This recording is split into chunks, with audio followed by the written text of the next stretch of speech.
Bonjour chers amis auditeurs et auditrices, c'est Hervé Choseville à l'antenne. Je suis très heureux comme chaque semaine de vous retrouver pour notre rendez-vous Panorama Info. Le 11 janvier 2021, le 11 janvier dernier donc, Vladimir Poutine a reçu au Kremlin le président Ilham Aliyev d'Azerbaïdjan et le premier ministre arménien Nikol Pachinian pour des discussions tripartites. C'était la première fois que les leaders azerbaïdjanais et arméniens se rencontraient depuis la fin de la guerre des 44 jours et le cessez-le-feu du 9 novembre imposé par Moscou. Les trois dirigeants se sont assis autour d'une grande table ronde, ce qui leur a permis de garder entre eux une distance raisonnable, sans doute à cause du Covid-19, mais pas seulement. En effet, d'après les images de ce sommet, l'Arménien et l'Azerbaïdjanais n'ont pas échangé de salutations, chacun s'adressant au président russe, qui lui-même s'adressait aux deux autres, en russe, langue que tant l'azéri que l'arménien maîtrisent parfaitement. Si le cessez-le-feu du 9 novembre n'avait rien réglé sur le fond, la rencontre de Moscou ne l'a pas fait non plus. Vladimir Poutine a préféré évoquer les questions de développement économique en présentant des plans ambitieux, en particulier en termes d'infrastructures et de liaisons routières et surtout ferroviaires. De son côté, Nikol Pachinian, le Premier ministre arménien, a souligné que le conflit était loin d'être réglé, puisque la question des personnes disparues durant la guerre de septembre-novembre 2020 n'était pas encore résolue et que l'échange des prisonniers de guerre n'était pas achevé. Loin de là. Pire, depuis la signature du cessez-le-feu, les forces azerbaïdjanaises ont attaqué plusieurs villages dans la région de Hadrout, faisant de nouveaux prisonniers artsakiotes. Lesquels prisonniers courent un grave danger, puisque Bakou ne les considère pas comme des soldats d'une armée régulière, mais plutôt comme des terroristes appartenant à un groupe armé séparatiste. Vladimir Poutine a préféré, quant à lui, regarder la situation de manière positive, en rappelant que la guerre est terminée et que 48 000 personnes déplacées par le conflit avaient pu rentrer chez elles au Haut-Karabakh. Pour Moscou, le processus est en marche et il faut, à présent, se concentrer sur la reconstruction économique de la région. Le communiqué final, à l'issue de la réunion, indique qu'un groupe de travail coprésidé par les vice-premiers ministres des trois pays serait mis sur pied et qu'il aurait pour tâche, d'ici au 1er mars, de préparer un plan de développement des réseaux de transport. Le président Aliyev a répété une nouvelle fois que le développement de ces liaisons terrestres ne bénéficierait pas seulement à son pays et à l'Arménie, mais aussi à la Russie, à la Turquie et à l'Iran. Il a ajouté que le corridor reliant l'Azerbaïdjan à son exclave du Nakhitchevan, prévu par l'accord de cessez-le-feu du 9 novembre 2020, permettrait aux produits azéris d'accéder au marché turc.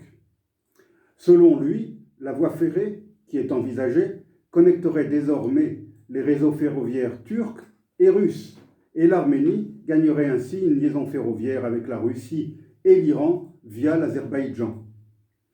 Cette question de l'établissement d'un corridor, qu'il soit routier ou ferroviaire, entre l'Azerbaïdjan et le Nakhitchevan, semble être une priorité pour Aliyev.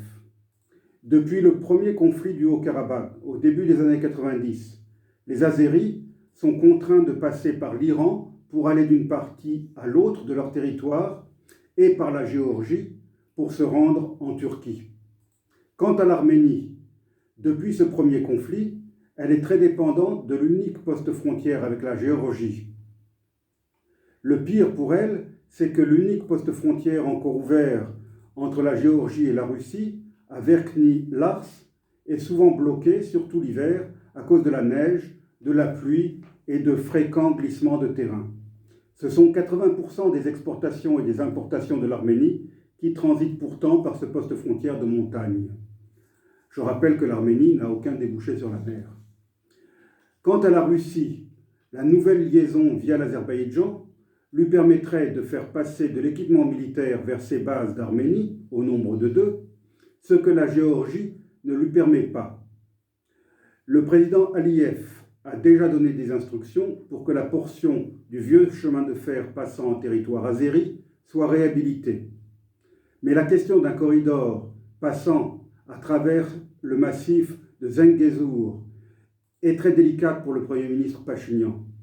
Depuis la défaite de novembre, l'opinion publique arménienne est chauffée à blanc et son maintien au pouvoir est fortement contesté. Des manifestants avaient même essayé de l'empêcher de se rendre à Moscou pour la rencontre du 11 janvier.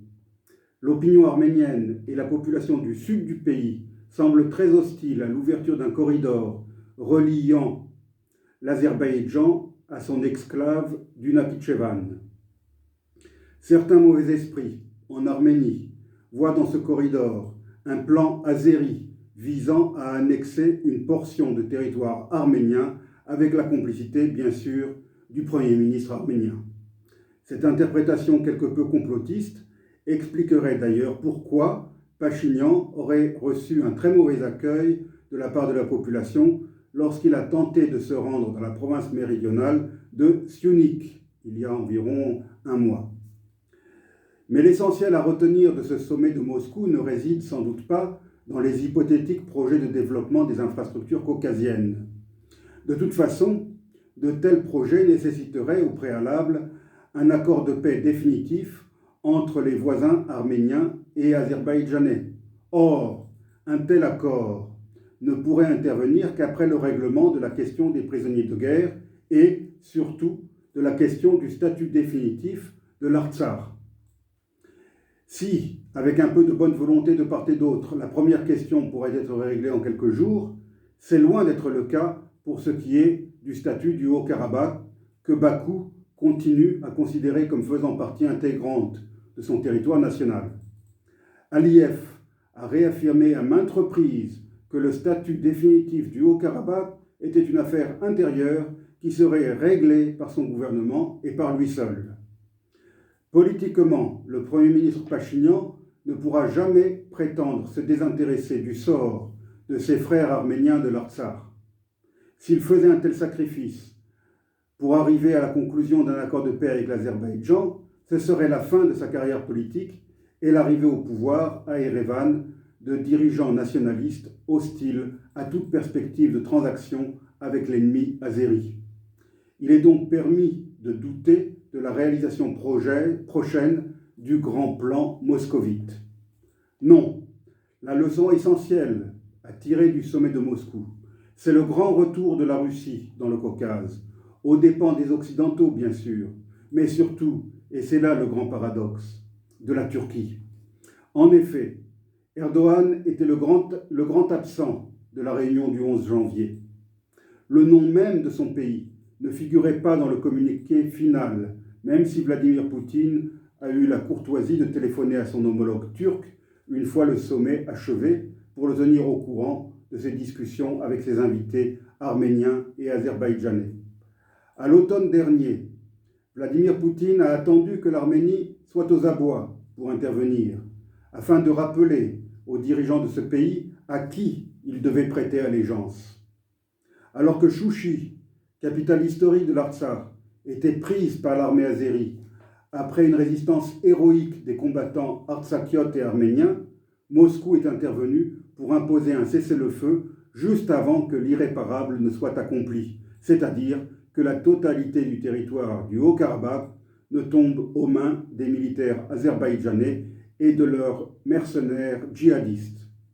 Ainsi, sur le terrain, un morceau de l'Artsakh est demeuré sous administration séparatiste aux grandes dames d'Aliyev qui espérait pouvoir régler définitivement le problème du Haut-Karabakh. Pour parvenir à cette demi-victoire azérie, Ankara n'a pas ménagé ses efforts militaires, logistiques et diplomatiques. Erdogan espérait donc légitimement savourer les fruits de ce succès. Il pensait pouvoir capitaliser sur la reconnaissance de l'Azerbaïdjan envers la Turquie. Or, il a été déçu. Aliyev n'a même pas reconnu officiellement la République turque de Chypre Nord, comme Erdogan l'espérait. D'abord, il y a eu le déploiement de militaires russes en Artsakh et tout le long du corridor de Latchine qui relie le territoire à l'Arménie.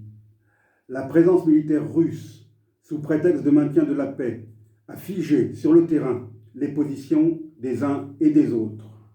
Elle a aussi permis le retour chez eux de la majorité des réfugiés artsakiotes qui avaient fui les combats pour se réfugier en Arménie. Aliyev a dû être déçu, lui qui espérait faire place nette pour installer au Haut-Karabakh une population azérie, qu'elle soit originaire du territoire ou pas, afin de remplacer les Arméniens et d'effacer ainsi toute trace de leur présence multimillénaire, comme cela a été fait au Nakhitchevan, un territoire totalement désarménisé dans les années 90.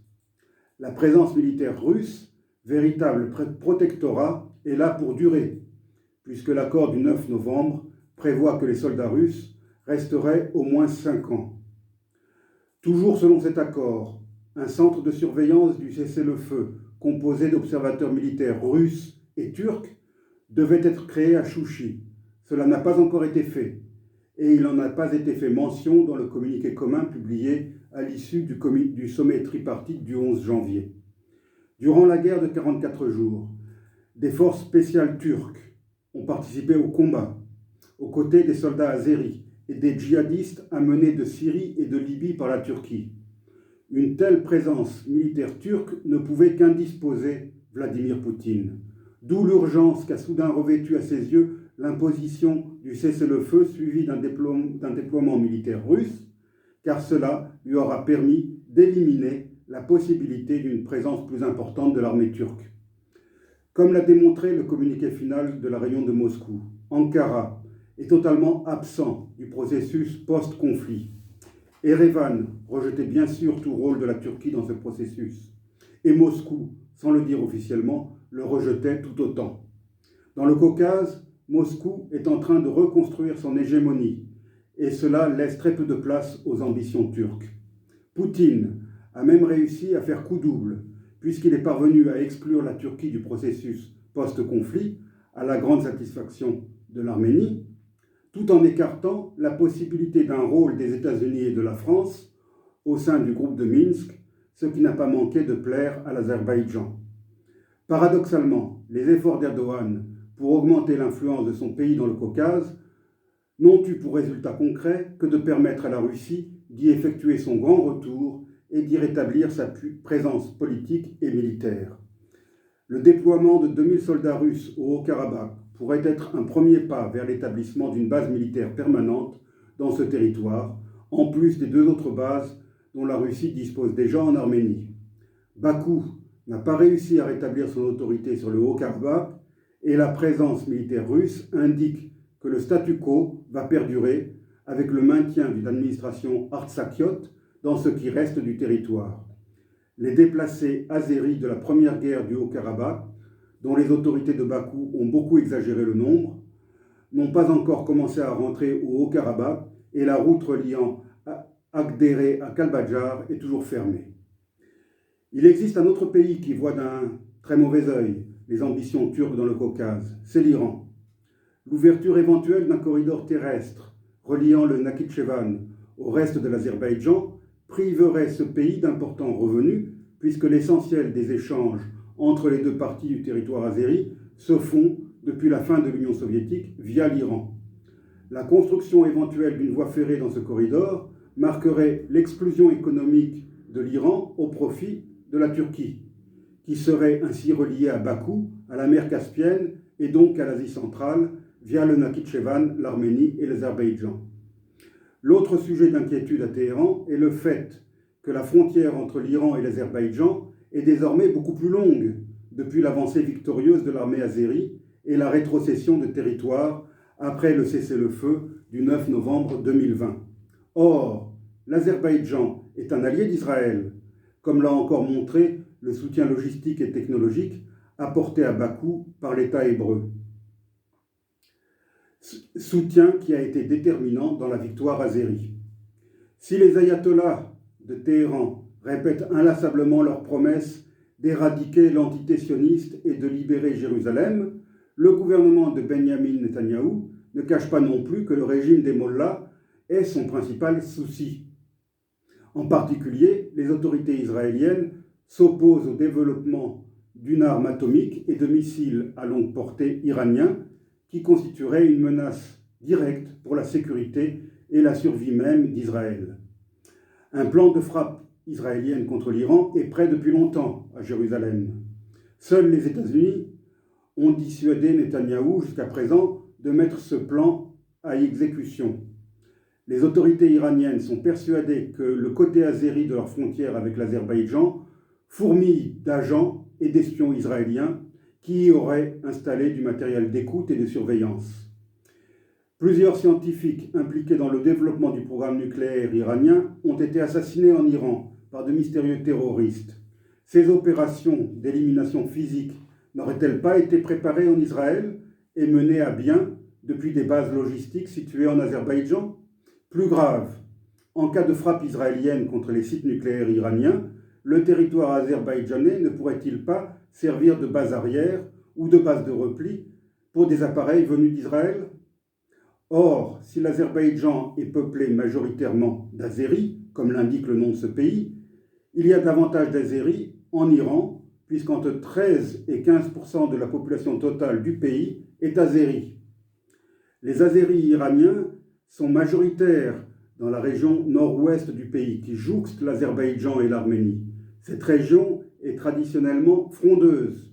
Des troubles y ont eu lieu au lendemain de la révolution islamique de 1979, et le principal rival de Khomeini était un ayatollah azéri, l'ayatollah Kazem Shariat Madari, mort en 1986. L'Azerbaïdjan est officiellement laïque, et l'exemple de ces femmes azéries ne portant pas le voile et occupant de hautes fonctions n'est certainement pas bien vu par les dirigeants iraniens qui craignent que cela constitue une mauvaise influence sur les femmes azéries d'Iran. Tous ces éléments font que les autorités iraniennes regrettent certainement la période durant laquelle la plus grande partie de la frontière avec l'Azerbaïdjan était en fait contrôlée par l'Arménie et par l'Artsakh, même si, officiellement, Téhéran a reconnu que le Haut-Karabakh constituait une partie intégrante de l'Azerbaïdjan. Quoi qu'il en soit, le seul vainqueur du récent conflit au Haut-Karabakh est Vladimir Poutine, qui est incontestablement meilleur joueur d'échecs que le néo-sultan Erdogan. La déception de ce dernier pourrait en partie expliquer son récent changement de ton à l'égard de l'Union européenne. Voilà, chers amis auditeurs, ce que je tenais à vous dire au sujet des derniers développements diplomatiques qui ne sauraient nous faire oublier le sort des populations. Je pense en particulier aux populations qui ont perdu leurs terres, qui ont été contraintes à prendre la route de l'exode, et aux populations qui sont rentrées chez elles dans des villages détruits ou des maisons bombardées et qui font face aux rigueurs de l'hiver caucasien. J'étais auprès d'elles il n'y a pas si longtemps et c'est vers elles que je dirige mes pensées alors que je vous parle. Je vous remercie, chers amis auditeurs et auditrices, et je vous dis à la semaine prochaine.